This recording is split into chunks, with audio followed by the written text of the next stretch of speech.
Welcome to Acts 2 and 42. The problem with masturbation is when you satisfy it once, you're prone to satisfy it again, and it becomes an addictive behavior. You know, and there are some studies which suggest that it weakens the sexual experience, and it actually objectifies those who you are thinking of. I mean, I've heard that before. Yeah. So, I mean, I those who seem to be more, from their own admission, those who are more frequent in masturbation, they tend to be the ones who also don't hold lasting relationships, or who the quality of their relationships are poor.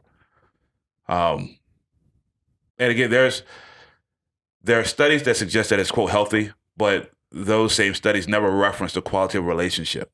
You know, and the studies that I've seen that seem to suggest that it's not good always reference the quality of relationships of those who are frequently masturbating, and how they're more prone to even infidelity. Right. I can't speak to the relationship part, but I was telling Terry earlier that just looking up, I ended up coming across WebMD, and I don't know, it's like you hear it today. It's a common phrase to hear, like that masturbation is healthy, that there's health benefits to it. It's good for you and all that. That's what you'll find most at first. But this is just WebMD, which I think a lot of people go to WebMD to find stuff. I don't think it's like, fringe internet stuff, but they were actually explaining that, you hear this claim a lot, but it's actually intercourse that, in this case, they were referring to men.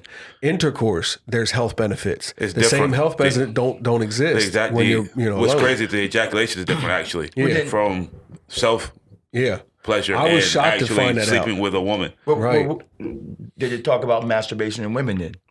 No, in this one article. No. And I think that's also something that's not often talked about as well. Because most time when you hear masturbation, the first thing you think about is guys. Right. Rightfully so. Because our brains think about it like, I forget, 5 to 10 times more than women, and we're visually stimulated. They're not, so that we're more prone, But women to definitely masturbate. Right. Yes. You know what I mean? Right. So I don't know. So if it's unhealthy for a man, is it unhealthy for a woman? Right. I don't know. I mean, this was dealing with prostate and a whole bunch of other stuff that I think it would depend on the biology of a woman. But I think the biology and the psychology is different as well, though. Like, even if there are studies that reference the biology of it as being good for prostate health or whatever, that's debatable. Right. And we may find studies that suggest that it's good or bad for women biologically. Right. But psychologically, the effects remain the same for both men and women.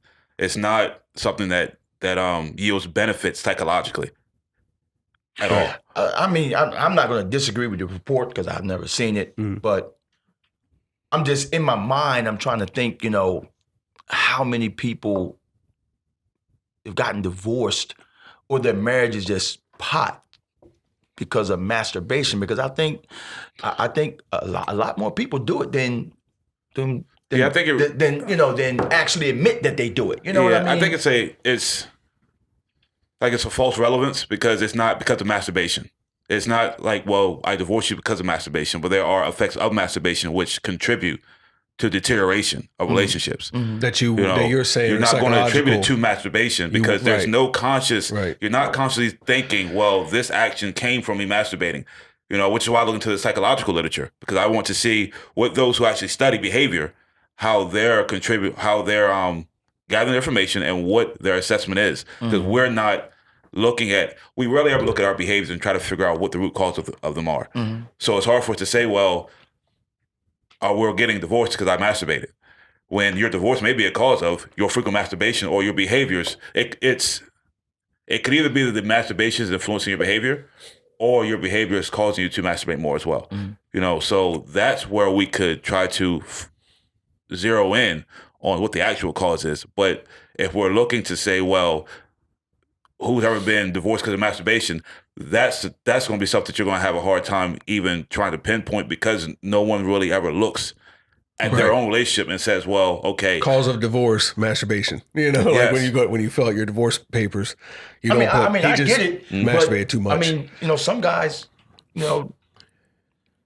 marriage is ending dumber stuff than that. The wife can't cook.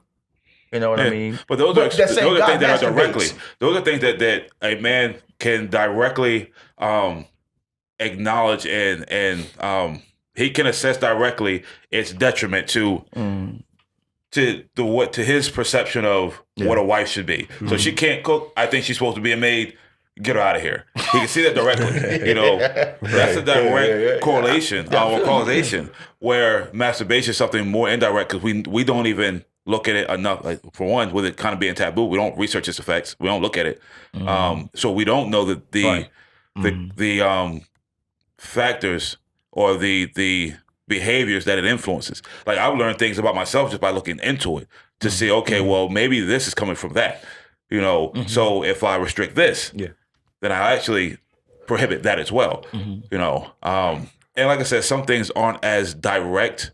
Some things seem to be correlated, but they don't know if it's causation. So even with that, it's still good to know so that you can at least have some type of reference point to say, well, maybe this is contributing as well, and to kind of go from there. But again, if we're looking to pinpoint masturbation and say, well, who's ever been divorced because of this? Then we know it's bad for relationships. Is that what? Yeah, that's a hard thing to do because, again, we're not actually considering, we're not looking at the relationship. We're not looking at when it deteriorated, and we still have to connect the two. And I mean, people aren't as open to say, I started masturbating at this time, and then these things started happening. Right. But I'll speak, and it's kind of anecdotal. But from my own self, it's something I wrestled against as well. And I noticed that the more it's done, the more you do it. The less restraint you have. Because it's pleasurable. Right. The less restraint you have. But you're also chasing the first high, though. Eating Krispy The first donut was great. The second was just as good. You're chasing that. You're chasing the first high, though. And it also, and again, just from when you're doing it more frequently, it nullifies the actual engagement with a woman. I tend to disagree. Not someone who has done it. Again, I'm speaking of a frequent and consistent, not an act that may have been done here and there. And in the literature, they don't know where it's too much. They don't know where the behavior becomes addictive and where it starts to deteriorate the relationship. But you see with people who do it more frequently that they have a harder time holding on to relationships. And the quality of sex changes for them because the experience itself or the fulfillment itself has been, I guess, nullified from the excessive, dulled. Dulled a little bit. Yeah. Well, I would say this, the Bible says lean not on your own understanding. And in this sense, there's nothing wrong with talking about a secular view, medical, psychological, otherwise. But I would say that for the listener, whether it's you, me, someone, if we're here or the listener listening, that if you're interested in that, then I would reference the study and see what the study itself shows and why they come to that understanding, and then say, well, was that, And then at that point, once you've seen what they've pointed at, then you can make an educated, decision. But lean on your own understanding, right? So that makes me ask you guys, what does the Bible say?